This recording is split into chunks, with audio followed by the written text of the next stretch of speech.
એકદમ છૂટી સાબુદાણાની ખીચડી જેવી બહાર મળે છે એવી આપણે ઘરે કઈ રીતે બનાવી શકીએ એની હું ફૂલ રેસીપી આજે હું તમારી જોડે શેર કરી રહી છું અને એની જોડે હું તમને ટિપ્સ પણ આપીશ કે કઈ રીતે આપણે એકદમ છૂટા સાબુદાણા ખીચડીમાં બનાવી શકીએ અને સહેજ પણ ચોટે પણ નહીં અને કઈ રીતે એકદમ છૂટી સરસ બની શકે. તો ચલો જઈએ આપણે રેસીપી તરફ. સૌપ્રથમ આપણે ઘરની કોઈ બી વાટકીનું માપ લેવાનું અને 1 વાટકી જેટલું સાબુદાણા આપણે લઈ લેવાના. 1 વાટકી સાબુદાણા છે એટલે 1.5 ગ્લાસ જેટલું પાણી આમાં નાખીને એને 1 કલાક માટે આપણે પલાળી દેવાની. 1 થી 1.5 કલાકથી વધારે આપણે સાબુદાણાને નથી પલાળવાના. એટલો ટાઈમ ઇનફ હોય છે સાબુદાણાને ફૂલવા માટે. હવે કાણાવાળી જાળીમાં આપણે સાબુદાણાને કાઢી લેવાનું અને 1 કલાક માટે આપણે આવી જ રીતે સાબુદાણાને કાણાવાળી જાળીમાં રહેવા દેવાનું.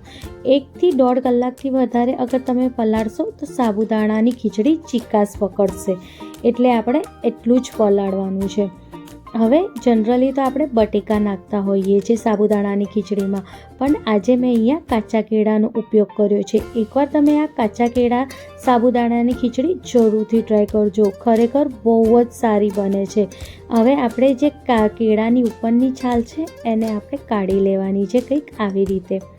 જ્યારે એ નીકળી જાય પછી આપણે એને ઝીણા ઝીણા જેમ આપણે બટેકા સમારીએ છીએ ખીચડી માટે એમ જ આપણે આને પણ સમારી લેવાનું છે, પણ બહુ મોટી સાઇઝના નથી સમારવાના. તમે વિડીયોમાં જોઈ શકો છો કે કઈ રીતે મેં એકદમ નાના પણ નહીં એકદમ મોટા પણ નહીં પણ મીડિયમ સાઇઝના કેળાને મેં આવી રીતે પીસીસમાં કટ કરી લીધા છે. જ્યારે કેળા કટ થઈ જાય પછી આપણે એને પાણીમાં પલાળી દેવાનું, કારણ કે જેમ આપણે બટેકાને બહુ ટાઈમ સુધી બહાર રાખીએ તો કાળા થઈ જાય છે, એમ કેળા પણ આપણે બહુ ટાઈમ સુધી બહાર રાખીએ તો કાળા થઈ જાય છે. એટલે આપણે એને પાણીમાં પલાળી દેવાનું જ્યાં સુધી આપણે ખીચડી વઘારીએ નહીં. એટલે આ પ્રોસેસ કરવી બહુ જ જરૂરી છે. તમે વિડીયોમાં જોઈ શકો છો કે મેં કેળાને પાણીમાં પલાળી દીધું છે. હવે મેં અહીંયા 3 થી 4 લીલા મરચાં લીધા છે.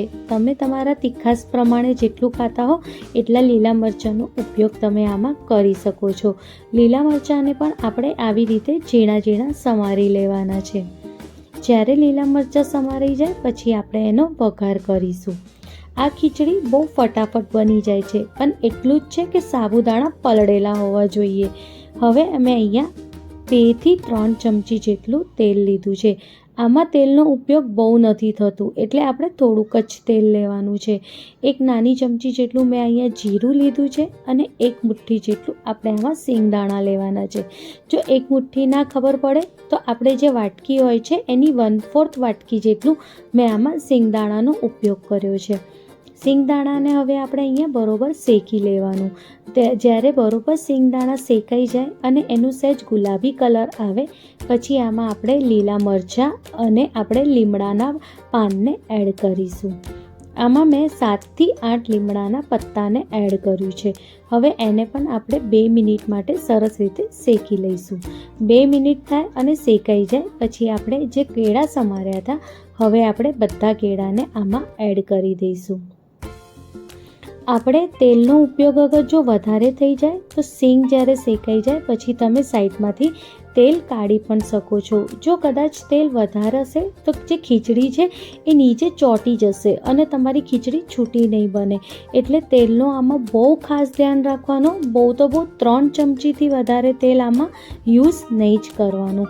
જ્યારે કેળા પણ આપણે આમાં નાખી દઈએ પછી એકવાર સરસ રીતે આને મિક્સ કરી દેવાનું અને ગેસની ફ્લેમ એકદમ લો કરી દેવાની અને 2 થી 3 મિનિટ માટે આપણે લીડ લગાવી દેવાનું, જેથી એના બાફથી કેળા સરસ રીતે ચડી જશે અને કેળાને ચડતા બહુ વાર નહીં લાગતી. એટલે આવી રીતે જ્યારે આપણે લીડ લગાવી દઈએ તો 2 થી 3 મિનિટમાં જ સરસ રીતે કેળા આપણા શેકાઈ પણ જશે અને સરસ રીતે ચડી પણ જશે.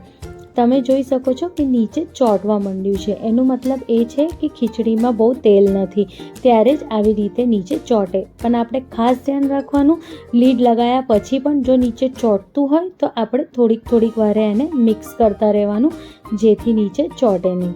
હવે આપણે બધા મસાલાને આમાં એડ કરવાનું. સ્વાદ મુજબ આપણે આમાં મીઠું નાખવાનું મેં અહીંયા એક નાની ચમચી જેટલું લાલ મિર્ચ પાવડર અને સહેજ જ મેં અહીંયા હલ્દી પાવડર નાખ્યું છે. જો હલ્દી પાવડર અને લાલ મિર્ચ પાવડર ઉપવાસમાં ખાતા હો તો જ નાખજો, નહીં તો તમે આને સ્કીપ પણ કરી શકો છો. હવે મેં અહીંયા એક મોટી ચમચી જેટલી ખાંડ નાખી છે. હવે બધાને મસાલાને આપણે મિક્સ કરી દઈશું, કારણ કે જ્યારે આપણે મસાલા નાખીએ અને તેલ ના હોય તો મસાલા બળવા માંડે, એટલે આપણે પહેલાં મિક્સ કરવું બહુ જ જરૂરી છે. હવે મેં અહીંયા એક આખું લીંબુનું રસનો ઉપયોગ કર્યો છે. જો તમે વધારે ખાટી ખાતા હો તો તમે એકની જગ્યાએ 1.5 લીંબુનું રસ પણ આમાં નાખી શકો છો. હવે જે સાબુદાણા આપણે 1 કલાક પહેલાં કાણાવાળી જાળીમાં કાઢ્યા હતા એ સરસ રીતે ફૂલી ગયા હશે. હવે આપણે એને પણ આમાં યુઝ કરી દેવાનું. હવે એ પણ આમાં આપણે નાખી દઈશું અને સરસ રીતે આપણે એને મિક્સ કરી દઈશું. જ્યારે સરસ રીતે મિક્સ થઈ જાય પછી આપણે એને 2 થી 3 મિનિટ માટે એકદમ લો ફ્લેમ ઉપર આપણે એને ઢાંકી દેવાનું. જ્યારે આપણે લીડ લગાવીએ ત્યારે એની અંદરથી બાફ નીકળે, એટલે એ સરસ રીતે શેકાઈ પણ જશે. બસ 2 થી 3 મિનિટ પછી આપણે ગેસની ફ્લેમ બંધ કરી દેવાની. અને જો રેડી છે આપણી સાબુદાણાની ખીચડી. આ એકવાર તમે કેળા સાબુદાણાની ખીચડી જરૂરથી ટ્રાય કરજો. ખરેખર બહુ જ ટેસ્ટી અને બહુ જ મસ્ત લાગે છે. તમે જોઈ શકો છો કે કેટલા છુટ્ટા અને કેટલી સરસ ખીચડી બનીને રેડી થઈ ગઈ છે.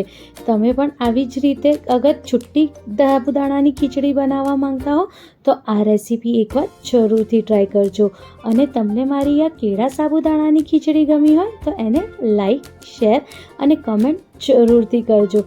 અને તમારા દોસ્તો સાથે પણ શેર કરજો. મળીએ એક નવી રેસીપી સાથે. Thank you.